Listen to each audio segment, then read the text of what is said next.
You guys ready to hear the sweet, sweet tune of the new motor for the RX-7? Some might say it's a songbird of our generation, cross between Jesus and Fergie. I don't know, I'm not here to judge.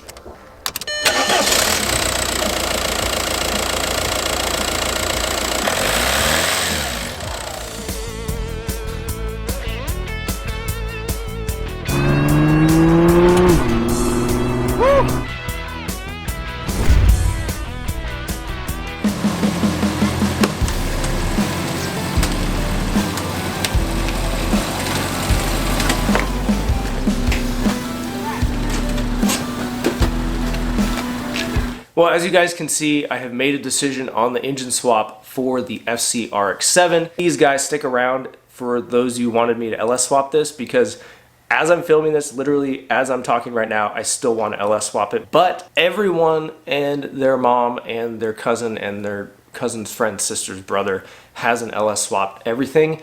And as if you guys don't know, I like to build stuff myself. I like to build something different. And I think this is going to be hit the spot on this one if I can get it done. So if you guys know of any RX7 diesel swaps, please let me know down in the comments. I have done a ton of research. I have literally found one proof of running and driving FC RX7 with an AAZ 1.9 turbo diesel, only available in Canada in the early 90s, late 80s, I believe, and it was about 80 to 90 horsepower. I think it was bone stock. I found a video. It is on YouTube, and it is not fast at all. It is very slow, and that's not really something that I want to do. So that's why I went with this, the more modern TDI, and I'll go specifically into the details of why I picked this Passat. So, unlike most other TDIs, this is a 2.0 TDI turbo diesel, and it makes, from the factory, 134 horsepower and 247 foot-pounds of torque. Now, that doesn't seem like a whole lot, but as a diesel, you know, the torque comes in a lot earlier, the horsepower comes in a lot earlier. So, at about 2,200 RPMs, this makes 247 foot-pounds of torque, 134 horsepower. So my plan right now is I'm going to be doing a stage 2 tune, which I can send this ECU off or whatever and get it totally wiped where it can run standalone on its own.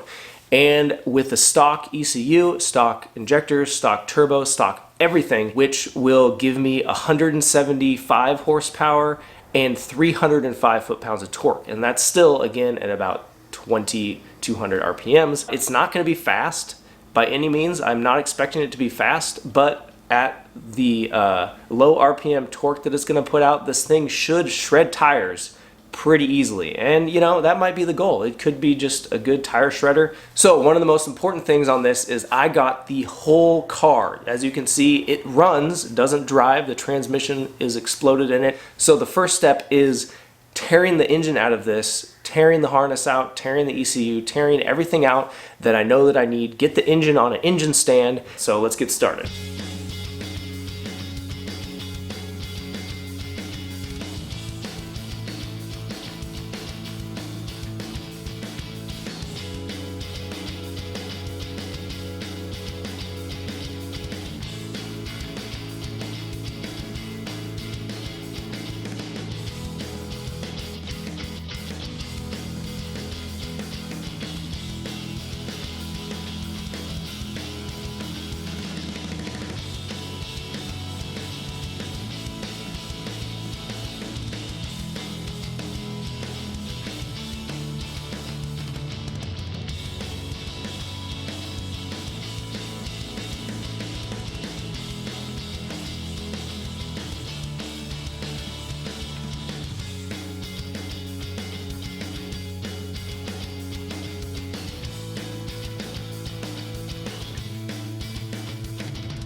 We were successful in getting the engine on the engine stand, so that's pretty sweet.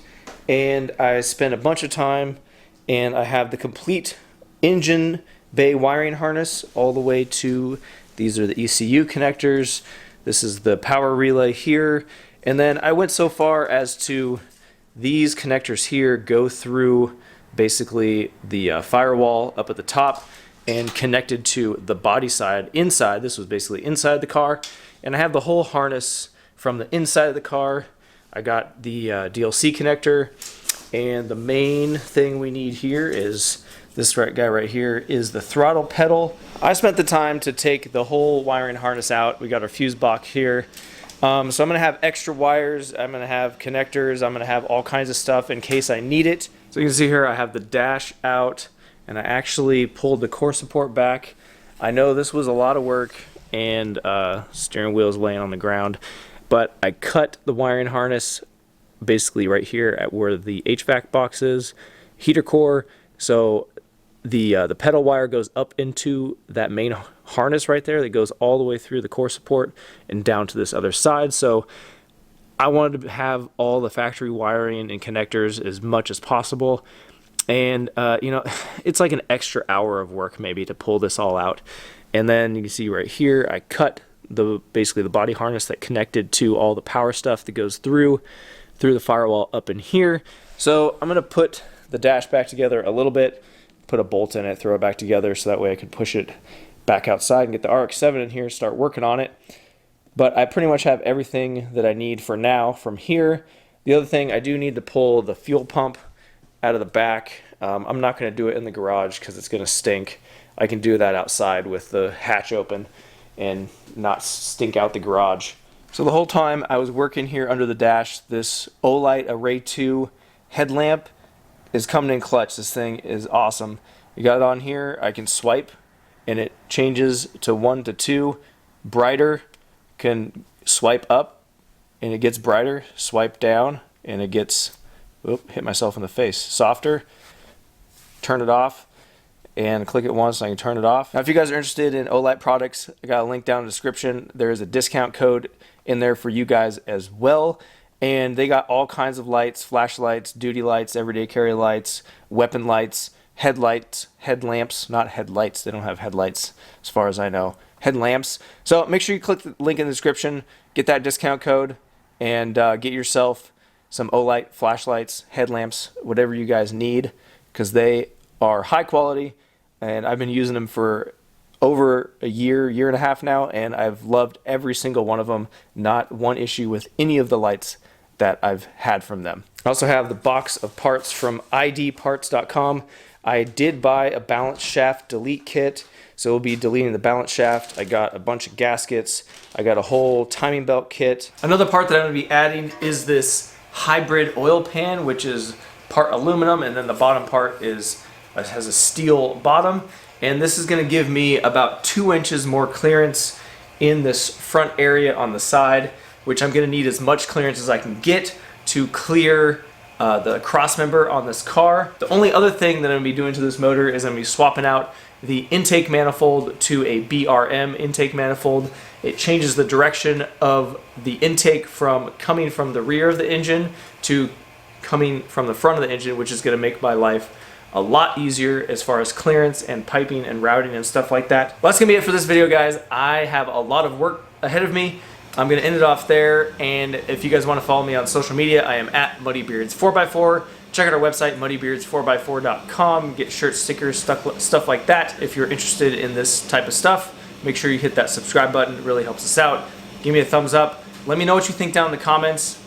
Even if you hate it, I kind of want to know too. If you got any suggestions or anything like that, leave those down there as well. And we will see you in the next one.